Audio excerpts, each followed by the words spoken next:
Now, on my website all week, I've been running this series on the feared Illuminati. That word is used, and it started to be used back in the 18th century, I believe. And there's other words. There's other words, the family, the order for people that are inside this group. So let's not get hung up on just the words. But what this group does is amazing. And as I documented in my series, which is going on now, part 3 is on today. So if you want to go to Arctic Beacon, get that.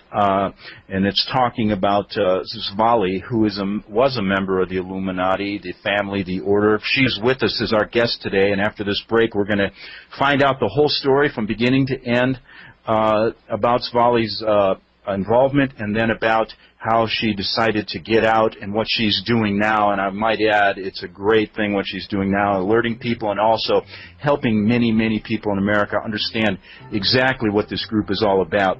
So anyway, we'll be back with Svali on the Investigative Journal. I'm your host, Greg Szymanski.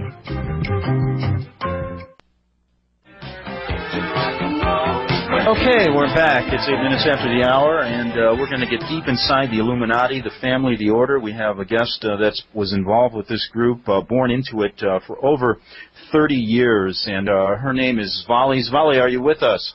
Yes, I am. Well, it's nice to have you here, and I know you don't give radio interviews, and I really want to thank you because I think it really does help the American people understand about this secret organization that you were born into. So I guess before we, I guess we can just start from the beginning and tell us, right from the beginning, you were born into this from wealthy parents, and tell us about your training in this group and when you were a young child and then up into your orientation at the Vatican. Go ahead. That's a pretty broad area, though, Greg. I mean, that could take hours, if you know what I mean. Yes, but if you could just outline it for us. Yeah. I mean, I was born in the group. I was born in Germany, came to the U.S. very young, and basically went through all the training that the group, all members of the group do undergo training to different degrees, depending on the role. By the time I was a teenager, I was a youth leader, and by the time I was 22, I became the youngest member of Leadership Council in San Diego County. And at that time, I was a head trainer. I was the 6th trainer. I eventually moved up to the 2nd position. Mm-hmm. And when I was 12, I had mentioned with you the ceremony at the Vatican. That they really do make all leadership in the group undergo at some point. Now, basically when you were growing up, I remember you told me that you were instilled at a young age. You were born to a very wealthy, well-to-do family. You moved back to the States. You were told at a very young age you were special. You were chosen. Correct? Well, they tell everyone in the group that they're special and chosen. And, in fact, that's one of the things that made me very cynical when I was older is that, you will never meet a person who's an Illuminati who's not been told and programmed for years that they're special. They're the only one that can do things for, quote-unquote, family. But I was told, yes, I would do great things for family one day. And the reason why I guess I can filter some of this with objective view is I know what my role in the group was, and it was over quite a significant number of other people. So I don't evaluate my role or specialness within the group, not so much by what I was told, but by what I did. So you reach the age of 12, and then you're told by your parents you're going to an induction ceremony in the Vatican. Can you tell us how that happened and what occurred at that ceremony when you went there? Okay. This isn't easy to talk about, as you know. When I was 12, I was flown over to Germany, and I was I'll call him the German father's house over there. And there was some preparation for a few days beforehand, and I was told that there would be a very important ceremony, and it was considered a sealing ceremony at that point. And basically, I was told a little bit about what I was expected to do during the ceremony. When we got there, we went to the Vatican. There's underneath the Vatican. There's a large room that I described to you when we talked before. It's it has 13 catacomb chambers leading into it with and what they do is they, as you go down these steps into the room, you can see that it's almost circular, and so they're all around it, and they bring out the mummies from the catacombs, and they set them beside each one, and they say that the spirits of the fathers watching over the ceremony. And during the ceremony, there was a large table in the center of the room. It was on top of a huge golden pentagram, and they had a ceremony there. You know, they. Okay, now how many other children were with you being inducted into the family or the order, as they call it? There were 2 other children at that point, and but there were several adults too. Okay. See, the church also brings in adults to swear their allegiance too. Just so you know, I was told, and I don't know if this is true, but if you want to rise to a certain position within the Catholic Church hierarchy, you do have to go through that ceremony as well. Okay, so you're down in this room with your parents weren't present. No. The German father and the French father were. Yeah. Okay, and at that point, tell our listeners what you witnessed. Well, there was a table. It looked like dark glass in the center of the room. I mean, it was made of stone, but it was very shiny and dark and black. And it may have been something like obsidian or onyx. I'm not sure. You know, I'd have to. That's the only time I've seen stone like that. And it had like around the corners, it had like these gold, I guess, channels that you know, to collect fluids. And little boy was in the center of the table and drugged. I think he was drugged because he was very quiet. He didn't move or say anything during the ceremony. This was a little 3 or 4-year-old boy. Yes. Correct. Yeah. And then they continued to go ahead. They continued to do a child sacrifice. Yes, right in front of you. They did. Yes. Yeah, I told you about that before. Yeah.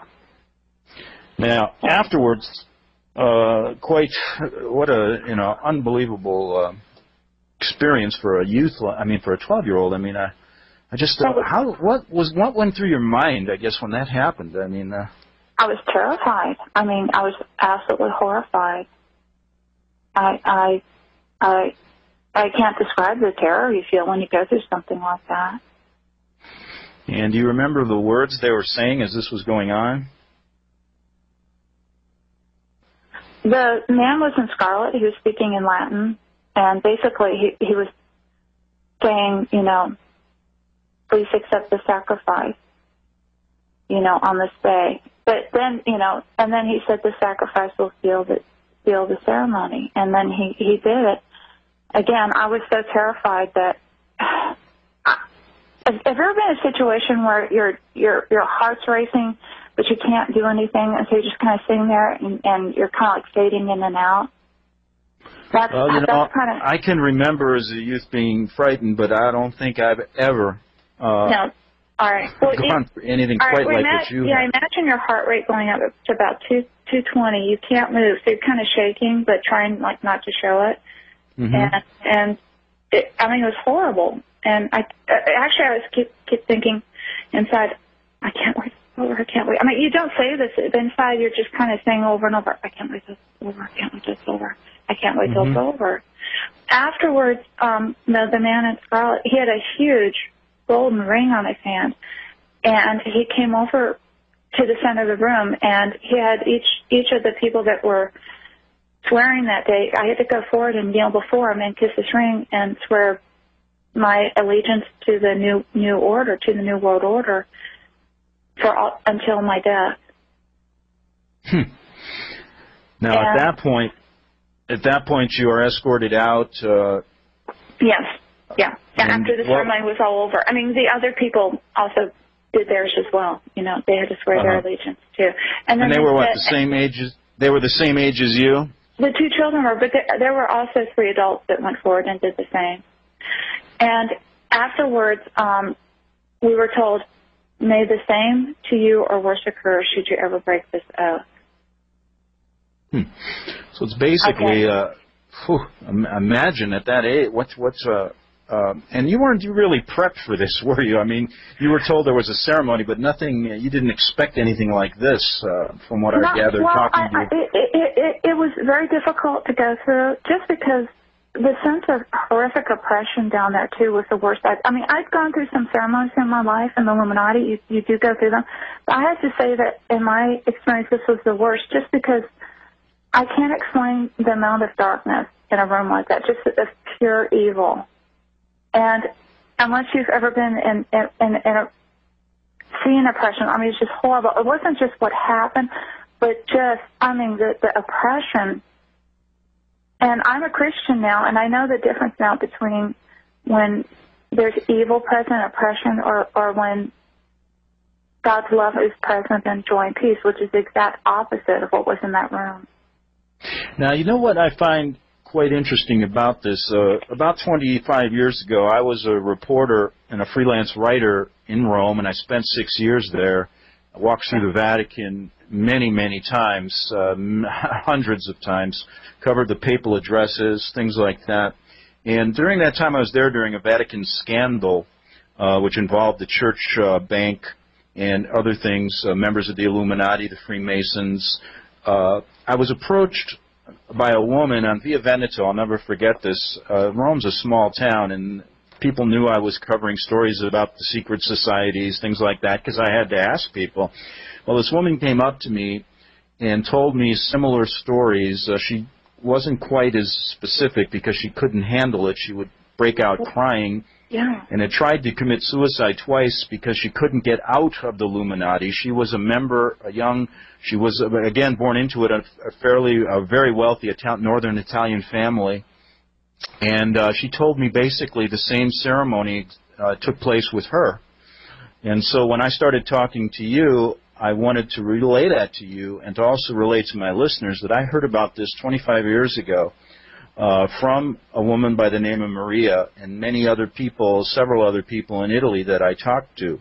I was never able to locate, or really, probably for my own safety, never find out what happened. But again, Svali's corroborating a story that I heard about 25 years ago. We'll get back after this break with this incredible story about a member of the Illuminati who's now out of the group and safe on the Republic Broadcasting Network.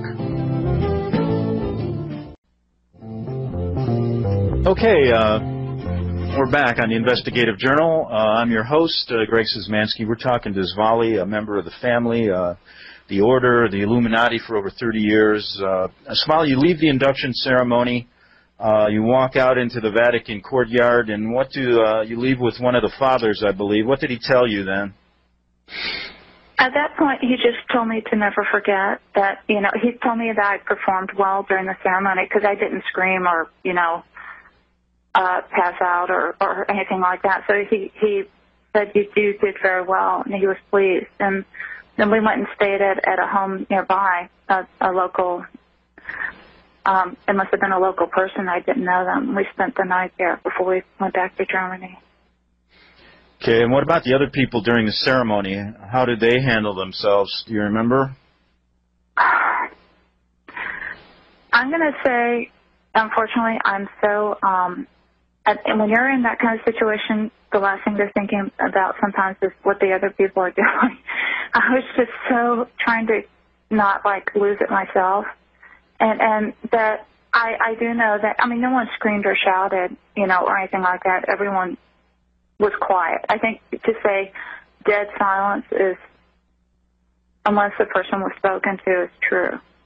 Or unless they had to go forward and kiss the ring. Let's move on. I think the question I wanted to ask you, and this is such a wide subject. I've had a chance to talk to you a number of days, and I've done some stories about it. You go back home. You're 12 years old. You said you were schooled into 12 disciplines. So your life begins, and now you're in some type of organization that isn't. That is very different than what most people experience. But tell us, I guess what I want to do is leave it open to you to begin. You've written so in-depth on this story. I'm just going to give you the microphone, and let you begin and tell the listeners what you think is important about your original training, about the group, and about many things that I know people want to know about the Illuminati. Go ahead. Okay. Well, Greg, first I want to say that my purpose in talking about this